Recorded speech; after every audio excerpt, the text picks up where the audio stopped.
if you would allow me,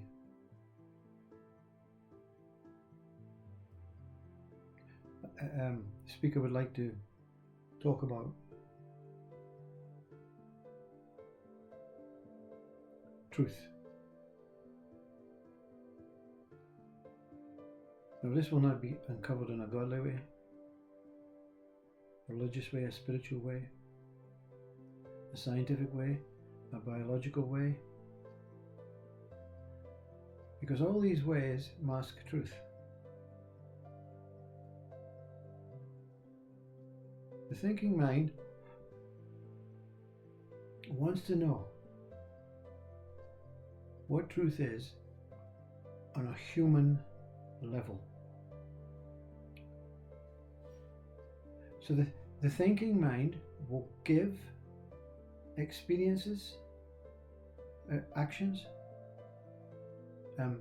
encounters of what truth is on a human level.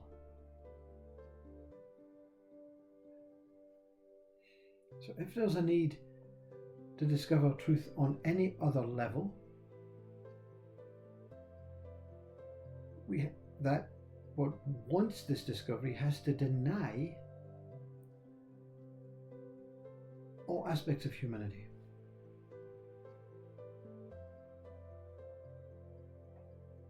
Now,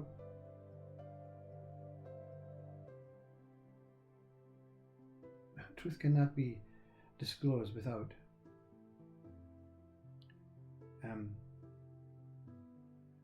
an operating system.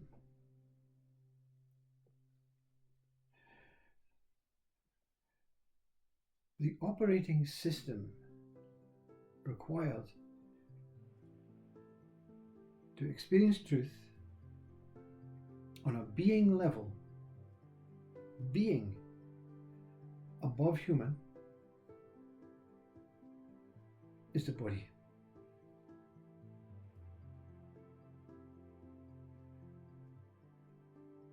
The operating system to discover truth on the human level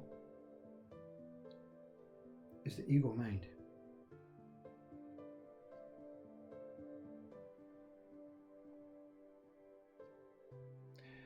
The operating system to discover spirit, soul, pure conscious being, pure beyond being,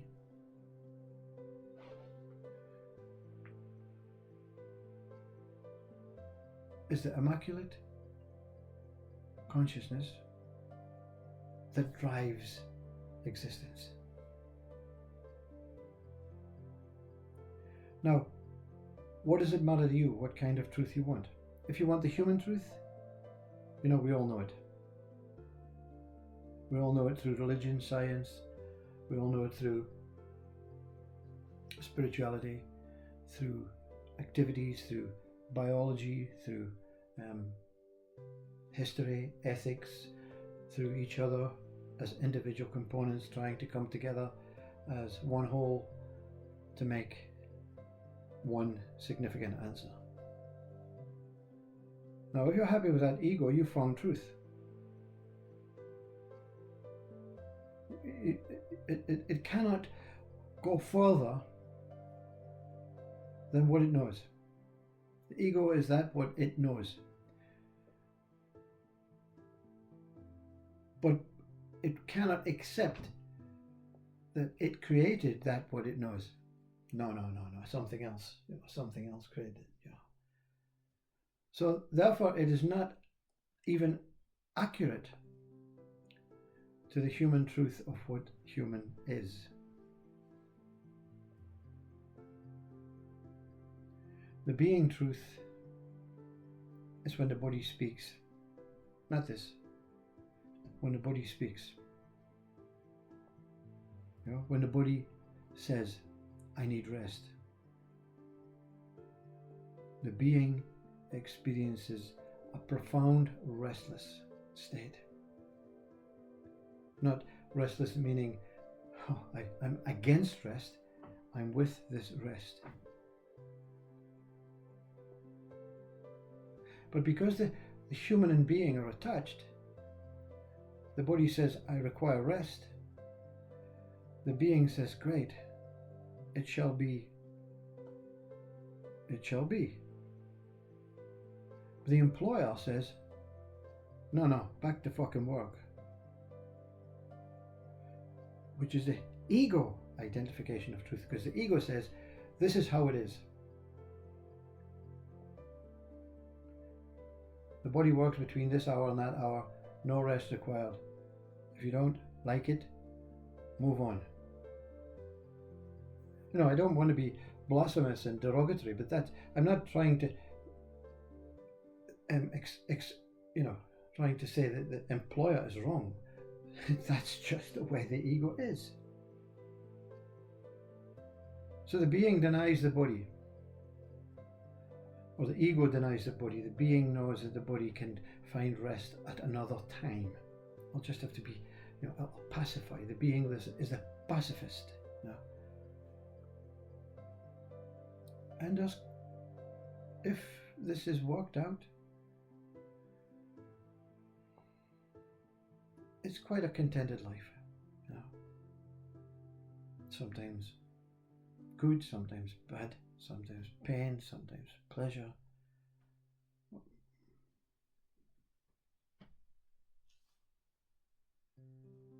The soul and the spirit, they don't require a body. They don't require a mind. You see, Christ, if you look at the story of Christ, the story is after the crucifixion, Christ lived on. Rebirth. Risen again, not as a form, as the same soul and spirit that it was before it took ownership of its body.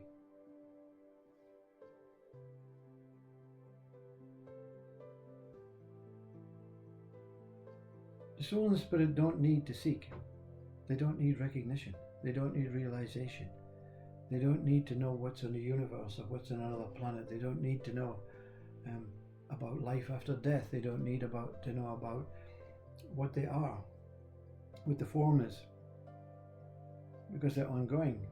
They have no end, the soul and the spirit. So the soul and the spirit are not bothered about finding God. It knows God. You see? The soul and the spirit knows everything about what is taking place, but not in a logical, human identification language process. That's the human, that's the ego. It doesn't even know about the being and the body. The soul and the spirit says, yes, the body's handy, the body's great, but when it goes, I'm okay. I'm okay with it, I'm okay without it. I kind of suffer a little when I'm with it, when the ego, the human side, takes over and causes the body suffering, because the suffering I take ownership of, says the soul and the spirit. But it doesn't affect the quality of the soul and the spirit. Soul and spirit, same.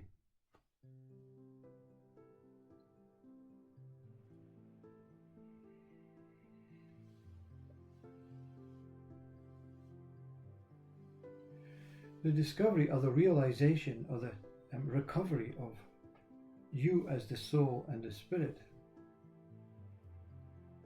does not deny the body and the being, nor does it deny the human nor the ego.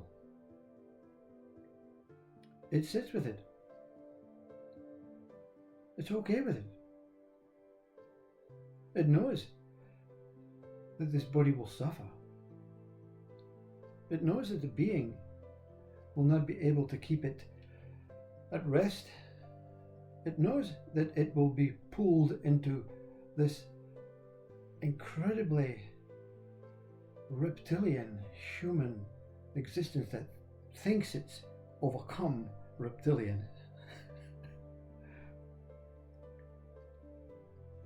You see, nothing changes. When a human develops an ego and is satisfied by the ego, it remains as the ego, and it remains as that what it was at that state when it recognized its ego, and the ego recognized its human. So the ego was born in reptilian times. So the ego will always be reptilian. Never mind all this scientific biological brain stuff. It's a fact. The being accepts the body in a profoundly pure and grateful way. And the body reacts to the being. And the body says, thank you for accepting me as I am. And the being says, I'm only concerned about you. But it's not concerned in an egoistic way to say you're special. You're going to be famous. You're going to be great. It just wants to see the body for what it is. A beautiful, incredible gift to the soul and the spirit that dwells within it.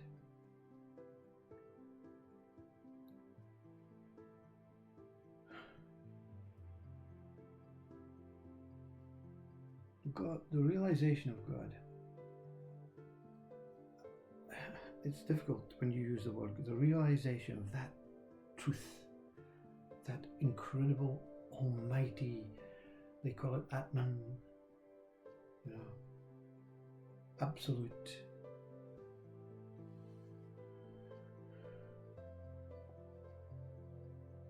The realization is not seeing something other than what you are. This realization is seeing all is as it is. You're not separate from that. You cannot be separate from this life. When you find togetherness, when you find, not in a physical form, togetherness in a physical form is a human way of accepting physical, togetherness. In a being form, it's love, accepting love. In the soul and spirit, the togetherness is absolute genuinity. And that's why they use this word omnipotent, omnipresent, untarnished, unstainable, undiminishing, unidentifiable. But it is. It truly is.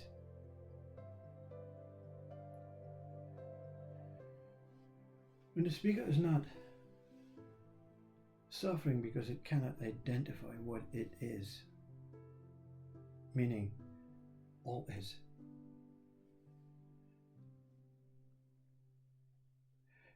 There has to be a feeling of loss. You have to experience loss to give you some sort of desire, not to gain, but to re-attain. You see? Loss. If there's a loss, the opposing state is, okay, now you've lost, gain something else, gain something more. No. Accept the loss. The loss will disappear, and that what appears to be attained was never lost in the first place. It was the loss that disappeared. The loss was covering that what it truly is. Loss and gain, growth and failure, they don't exist. There's nothing to do in this life to discover something other than what you are. And to discover something of what you are is to accept every moment as that what one is.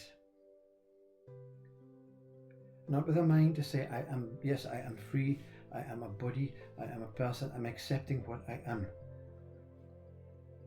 No.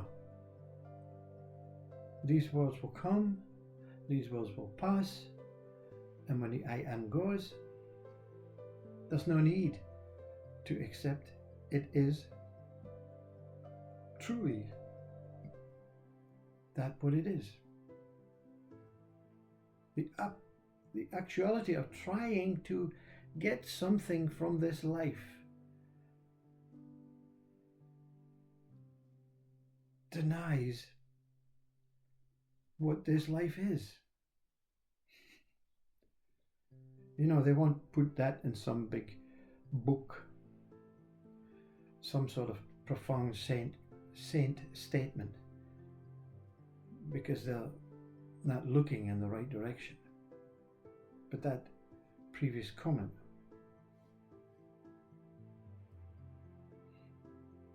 you can't get anything looking for something from this life.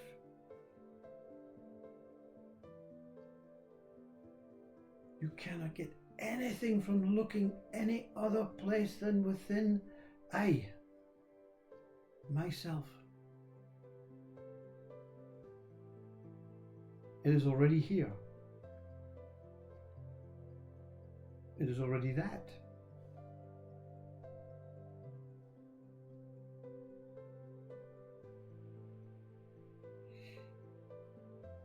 No disappointment that you don't get it. Because you cannot get that what you are. You cannot get the...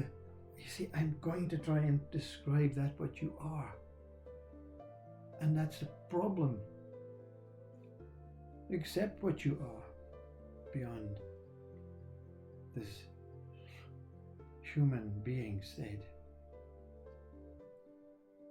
And the soul and the spirit, when it sees itself as that what it is, reveals God. This is the God realization. And the soul and the spirit does not look any further than what it is. Within it, the door opens, and profound paradisial love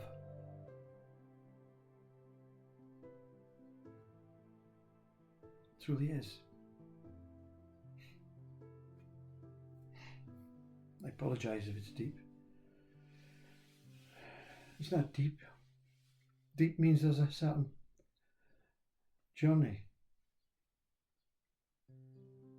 I apologize that it is what it is, and something needs to know that what it is. The minute the thing that wants to know that what it is surrenders and gives up to the inquiry of discovering that what it is, it truly becomes what it is. Namaste.